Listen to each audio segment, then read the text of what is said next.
Hey everyone, Spencer here with React Native School. Today we're going to be kind of just starting a new React Native project, walking through the process. Side project I've been wanting to do for a while, but haven't actually gotten to. So we'll go ahead and kind of kick it off today and get that double, start the new project, and create a bit of content for you guys. So, like I said, React Native School, if you want to learn more about React Native, definitely go ahead, check out React Native. It's got probably pushing 80 tutorials at this point if you're interested in that. All right, let's get started. So first I'm going to go into my projects. We'll just create it here. So I'm going to say expo init. You could also use React Native init if you want, but I'm going to say expo init apparatus, which I actually need to check the spelling of. Okay, apparatus trainer. And I'm just going to start as a blank project. I'm going to use the same name. Oh, shoot. Well, I don't know what I've done there. So let's just start over. All right, we haven't created this. All right, so apparatus trainer, blank template. We'll just type this out. Apparatus trainer as the name. We're going to use Yarn to install. Hopefully this won't take too long.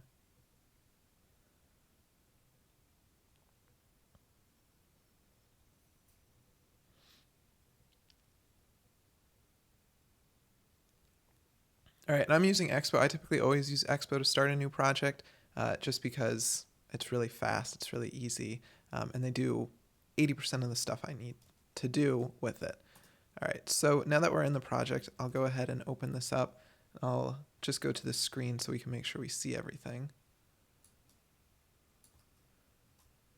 All right, so we've got this new project set up, and there's a handful of things I always like to do before, and actually I'll make sure I get some larger text so everyone can see it. All right, so let's get into kicking this project off. First off, what I'll do is actually initialize the project.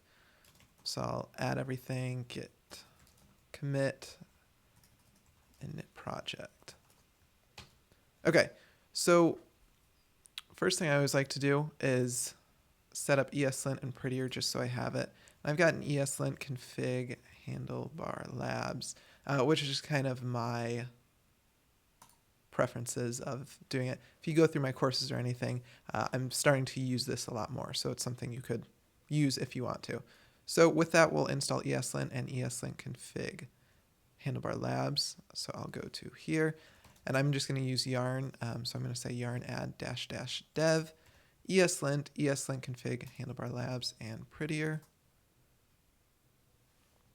While that's installing, I'm going to go ahead and say .eslint rc.js. Let's see if I can remember this syntax. Module exports, and then it's going to be extends, I believe, handlebar labs. So once this is set up, we can see. So let's go into this app.js and see if it yells at us for anything. Okay. So this is one of my rules. You've got to define it before you can use it. So it looks like ESLint is successfully set up. Next thing I'm going to do is set up workspace setting in my editor of VS Code. I want it to format on save. So I will enable that. And now if actually, let's see if we save this, indent this. Okay, so Prettier is all set up and good to go. So that should be it on the project config side. Commit early, commit often. So we will say git commit Prettier and ESLint.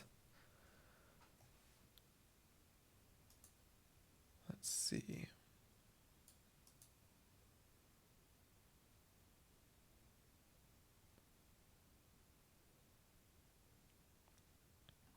All right, I'm getting a warning about my stream, so I hope everything's showing up all right. But anyways, so we've set up Prettier. We've set that up. Next thing I want to do is I always like to move all of my project code into its own app directory.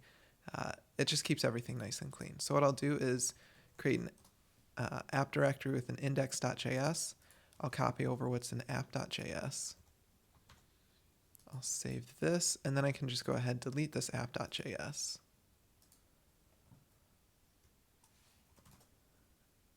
And we will say, actually, before we do this, one last thing I forgot about ESLint. I always like to add a new script in here, or just lint, which will then call ESLint on the current directory. Okay, now let's start the project. So say yarn run iOS.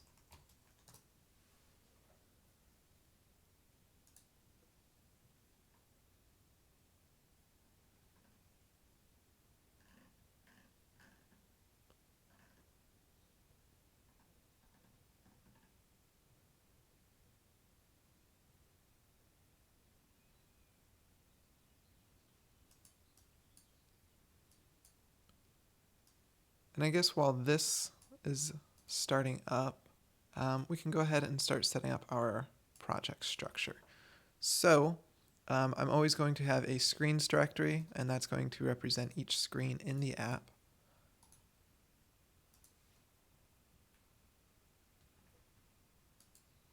Screens, I also like to have a config directory. I put a components directory in here. And then a utilities, which I always shorthand to util. In here, we're just going to put a .git keep, just so we can add those to source control as we need them. Okay. So we've got all these new directories. We've got our project spinning up. We're just going to make sure it actually works before we start moving ahead. Okay. So we've got this set up. We know it's running. Next thing I want to do, so just for a little reference, at this point, this app I'm building, there's not going to be any user authentication or anything like that. It's just going to basically allow you to add and remove some different apparatus or trucks for something like a fire department. So with that, I'm going to need navigation. So I'll just quit this. I'm going to say yarn add React navigation. And React navigation has a dependency on, I think it's called React Native Gesture Handler. But since I'm using Expo, I don't actually need to install that because Expo's already got it in there. So we've got that set up. And then, let's see, I'm going to restart the Expo packager.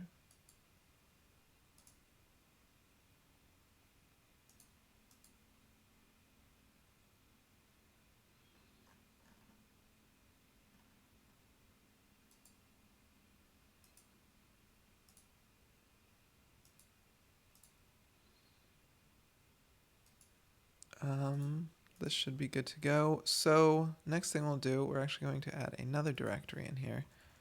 We're going to call this navigation. I'll just put an index.js in here.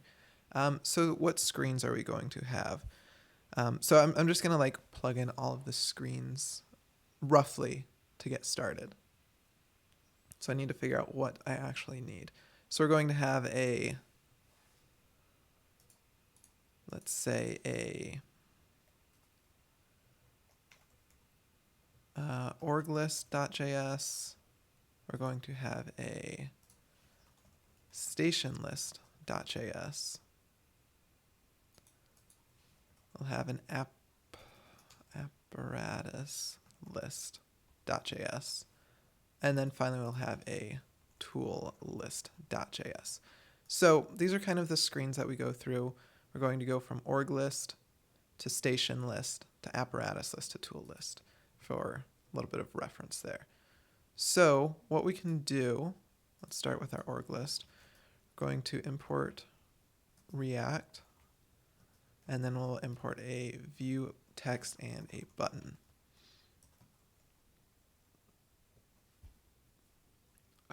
And then we can do export default.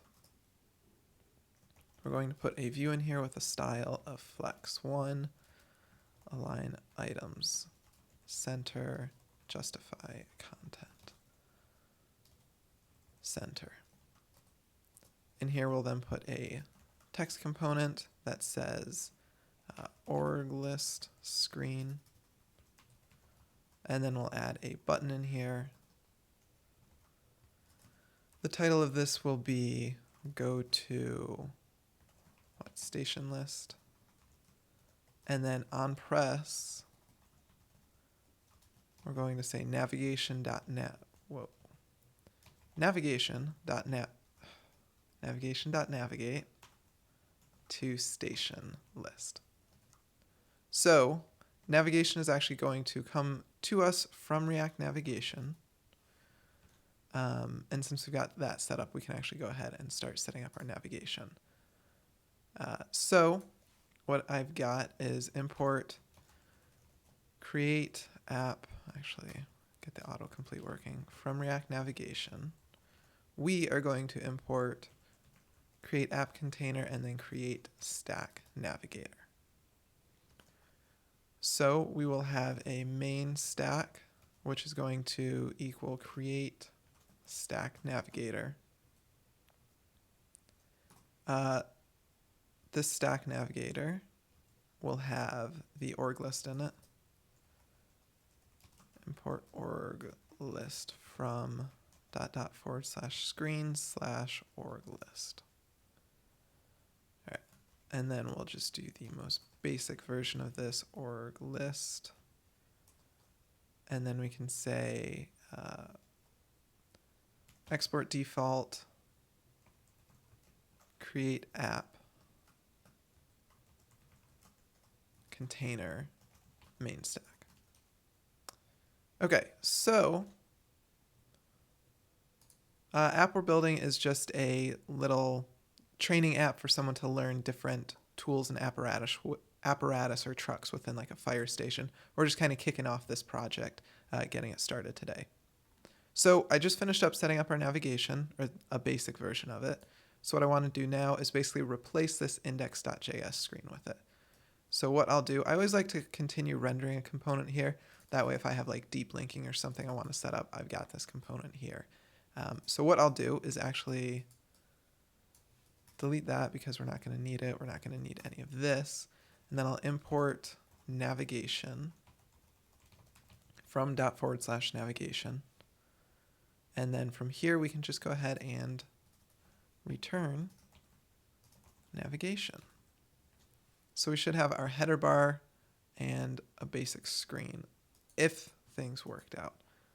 It's taking a little bit of time, so we'll check over here. Okay, so we're seeing it. We don't see our header title, so let's go ahead. I can actually delete this. Well, we'll leave it. And then we can go in here. With React Navigation, we can set up our navigation options. We can set up a header title, which will just be org list, or organization list. Fix my typo. All right, let's go ahead and start setting up the other screens now as well. So we've got an org list, which will go to a station list. So we can set this to station. Then we'll say go to apparatus list. This is going to go to apparatus list. Apparatus will be our next one. So this is going to be apparatus. Then we'll go to tool list.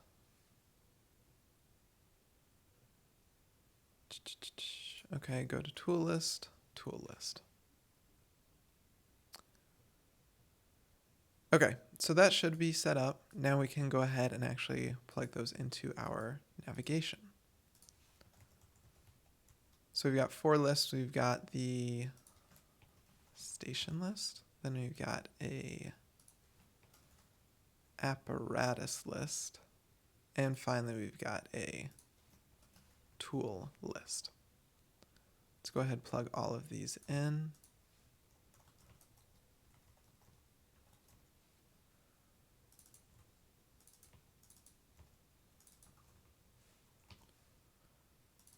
Apparatus list, which is a very hard word for me to spell. Tool list. All right, let's see if our navigation works. tool list must be a React component. Let's go.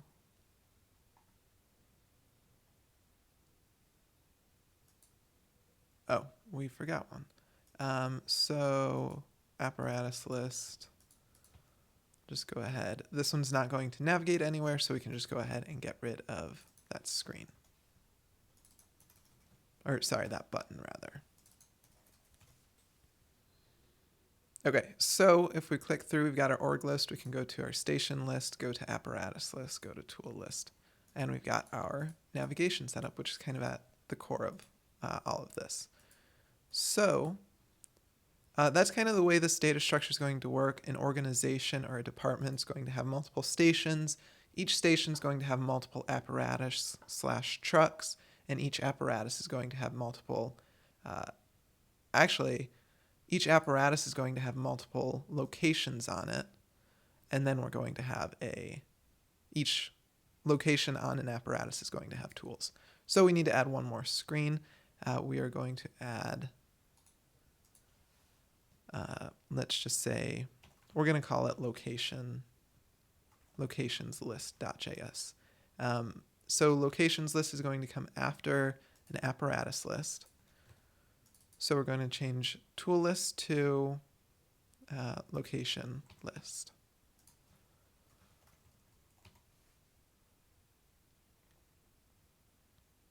And then we can go ahead, go to location list, and then we're going to go to the tool list. And we're going to have this tool list screen. Okay. Now we need to actually add this into our navigation. Location list, apparatus. And then down here in our navigation, it doesn't actually matter what the order of these stacks of these items are. I just like to keep it in order as much as possible. I forgot my S's here. Let's see if that helps. Okay. Station list to apparatus to location list. Now location list, oh, this should be tools list.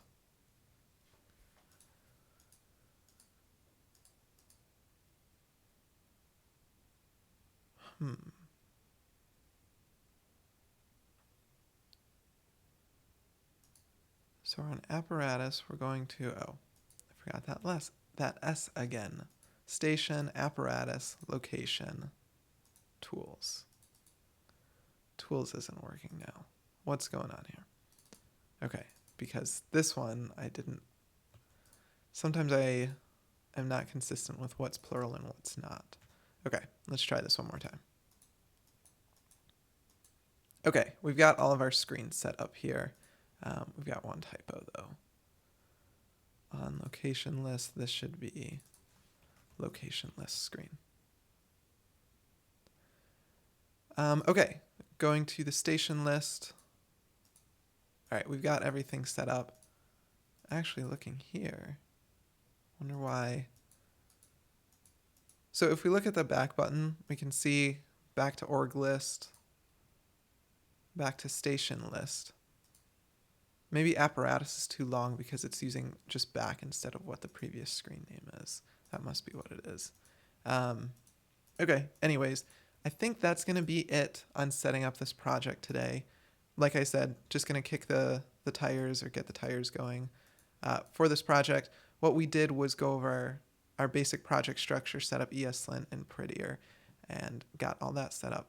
So if you're watching the recording, you can probably end now, but I'll go check out some comments now and answer any questions that you may have. Okay. So our package.json. This is it, pretty much a bare bones Expo init, start the project. I went ahead and added React navigation to that project because I did use a blank template. I just wanted to add all those dependencies myself. After that, or I guess prior to that, we went ahead and added ESLint and the ESLint config handlebar labs, which is my preference on ESLint because I always was changing Airbnbs. and then prettier because it makes life easier because I don't always like to format my code. Okay, as for a wireframe for the app, I don't have a wireframe for it, but I have done a couple videos, or one video on this, I believe, kind of talking about what this app is. So, well, shoot. Maybe I haven't. Anyways, this app it's just going to be very basic. It's going to be a series of lists, all right, where we list out different station, apparatus, locations, tools. And within each one of those lists, each list item is just going to describe it. And then we could actually go deeper into that to look at any pictures or any notes or anything like that. And with that, we're also going to eventually be able to add items to that list and take pictures and upload. Well, I think we're just going to store the pictures locally alongside this app. Yeah, it's just going to be something really simple, just something to help you more easily remember these different things. If you've ever looked at a fire truck, there's a lot of equipment on each one, and it can be a bit overwhelming to remember that over time.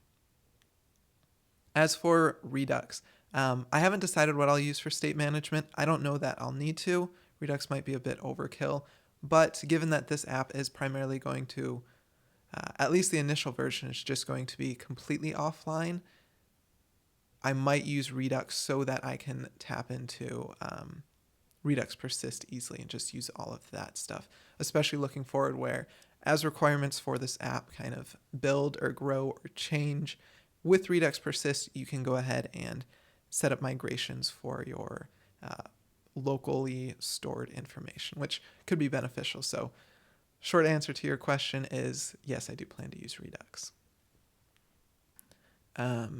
Okay, so I think, well, so styled components, maybe we'll see. Honestly, styled components might be a little bit overkill because it's going to be super simple. I might even just use like React Native Elements to work on this. Actually, I guess I'll turn my webcam on. I might use React Native Elements to style this because, again, I just want to build this as quickly and easily as possible. It's going to be really simple, so I might just use those built-in stuff. Context API and hooks, maybe. I don't know. The one downside of hooks right now is Expo, the current version of Expo doesn't support hooks. It hasn't upgraded to that latest version of React Native. So depending on, where my time lands and what Expo's up to, when they actually get that next release out, I might end up using hooks. I don't know. I'm just going to kind of build this without too much of a plan because it is relatively straightforward. It's just a master list with details times a couple. So we'll just kind of see. Might also be a good opportunity to just try out different things for myself. As for context, I don't know about that. I'm kind of moving away from context because I've kind of coded myself into some holes with context before. So I don't know. Anyways, I'm going to wrap it up. Thank you to all of you who joined me on this live stream. I'm going to try to do more of these and just kind of like building out different apps and having more information. So if you've got any questions, comment, reach out to me. Visit reactnativeschool.com for all kinds of other content. So be sure to subscribe or sign up for my email list to find out when I do the next stream. I'm aiming to do 2 per week to just kind of share a little bit of my React Native coding. So thank you all for joining. I really appreciate it, and I'll see you on the next one.